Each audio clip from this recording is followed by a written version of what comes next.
श्री स्वामी समर्थ. जय जय स्वामी समर्थ. अवधूत चिंतन श्री गुरुदेव दत्त.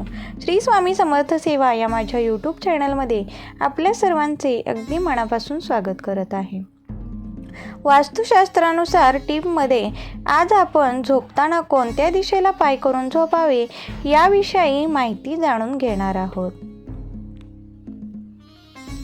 घराच्या चार भिंतीमध्ये राहताना अनेकदा कलह आणि त्रासाला सामोरं जावं लागतं. चुकीच्या दिशेला असलेल्या काही गोष्टींमुळे त्रास होतो असं वास्तुशास्त्र सांगतं. त्यामुळे घरात वस्तू ठेवताना आणि खास करून रात्री झोपताना काही गोष्टींची काळजी घेणं आवश्यक आहे. वास्तुशास्त्रात याबाबत नियम सांगितले आहे. रात्री झोपताना पाय कोणत्या दिशेला असावेत याबाबतही सांगितले आहे. झोपताना कोणत्या दिशेला पाय करू नये जाणून घ्या. वास्तुशास्त्राचे नियम. हिंदू धर्मात वास्तुशास्त्राचं महत्त्व अधोरेखित केलं गेलं आहे. घर बांधण्यापासून कोणत्या वस्तू कुठे ठेवाव्यात याबाबत सांगितलं गेलं आहे. वास्तुशास्त्रानुसार घर असेल तर जीवनात अडचणी येत नाहीत असं सांगितलं जातं. रात्री झोपही नीट लागते. पण अनेकदा घर वास्तुशास्त्रानुसार असूनही चुकीच्या दिशेला पाय आणि डोकं करून झोपल्यास त्रास सहन करावा लागू शकतो. अनेकदा रात्री नीट झोप लागत नाही. विनाकारण काही ना काही विचार मन खात असतात. अशा स्थितीत रात्री निवांत झोप लागणं कठीण असतं. वास्तुशास्त्रानुसार काही नियमांचं पालन केल्यास या अडचणी काही प्रमाणात कमी होऊ शकतात. रात्री झोपताना कायम पाय उत्तरेकडे आणि डोकं दक्षिणेकडे असावं. जर तुम्ही उलट झोपलात तर त्याचे वाईट अनुभव येतात. म्हणजेच दक्षिणेकडे पाय आणि उत्तरेकडे डोकं करून झोपू नये. वास्तुशास्त्रानुसार झोपताना पूर्व किंवा दक्षिण दिशेला पाय करून झोपू नये.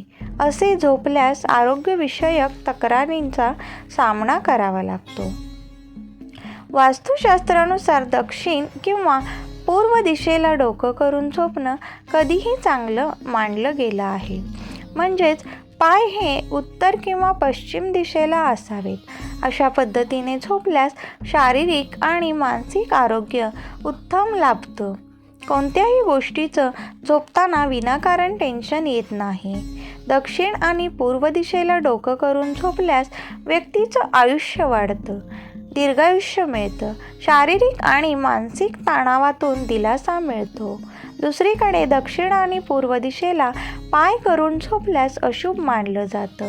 यामुळे डोक्याला योग्य पद्धतीने रक्तपुरवठा होत नाही असं मानलं जातं. दक्षिण ही यमाची दिशा आहे. मृत व्यक्तीला दक्षिणेकडे पाय करून ठेवतात. स्मशानातही अशाच पद्धतीने ठेवलं जातं. त्यामुळे घरात अशा पद्धतीने झोपणं योग्य नसल्याचं वास्तुतज्ज्ञांचं म्हणणं आहे. या उलट दक्षिण दिशेला डोकं करून झोपल्यास सुख समृद्धी प्राप्त होते, तर या दिशेला पाय करून झोपल्यास आरोग्यावर परिणाम करते. तसेच धनहानी, मृत्यू आणि आजाराचं भय राहतं. श्री स्वामी समर्थ. जय जय स्वामी समर्थ. अवधूत चिंतन श्री गुरुदेव दत्त. जर माझ्या व्हिडिओचा विषय जर तुम्हाला आवडत असेल तर लाईक करा. लाईक करण्यामुळे मला व्हिडिओ बनवायला नवनवीन विषयावर प्रोत्साहन मिळेल. जास्तीत जास्त लोकांपर्यंत हा व्हिडिओ शेअर करा. कमेंटमध्ये श्री स्वामी समर्थ लिहायला विसरू नका आणि बेल आयकॉनही प्रेस करा, जेणेकरून माझ्या व्हिडिओचे सगळ्यात अगोदर नोटिफिकेशन तुम्हाला येईल. धन्यवाद.